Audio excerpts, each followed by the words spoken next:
Vegetable சாப்பிடாத உங்கள் குழந்தைக்கு இந்த மாதிரி செஞ்சு கொடுத்து பாருங்க, ரொம்ப விரும்பி சாப்பிடுவாங்க. இதெல்லாம் வெஜிடபிள் செய்கிற தோசை தான்.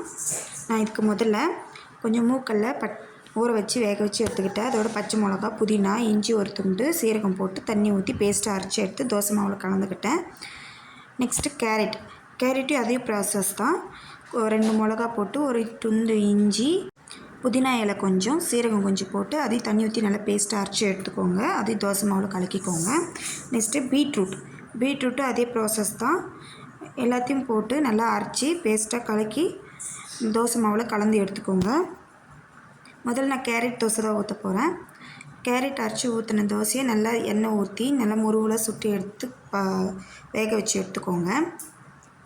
ரெண்டாவது பீட்ரூட்டையும் நல்லா முருவில் ஊற்றி நல்லா திருப்பி போட்டு வேக வச்சு எடுத்துக்கோங்க.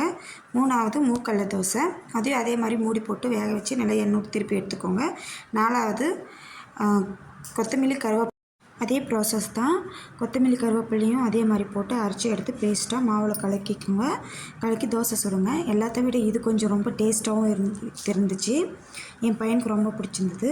இது ரொம்ப விரும்பி சாப்பிட்டான். என்னோடய வீடியோ பிடிச்சிருந்தா லைக் பண்ணுங்கள், ஷேர் பண்ணுங்கள், சப்ஸ்கிரைப் பண்ணுங்கள். ஓகே, பாய்.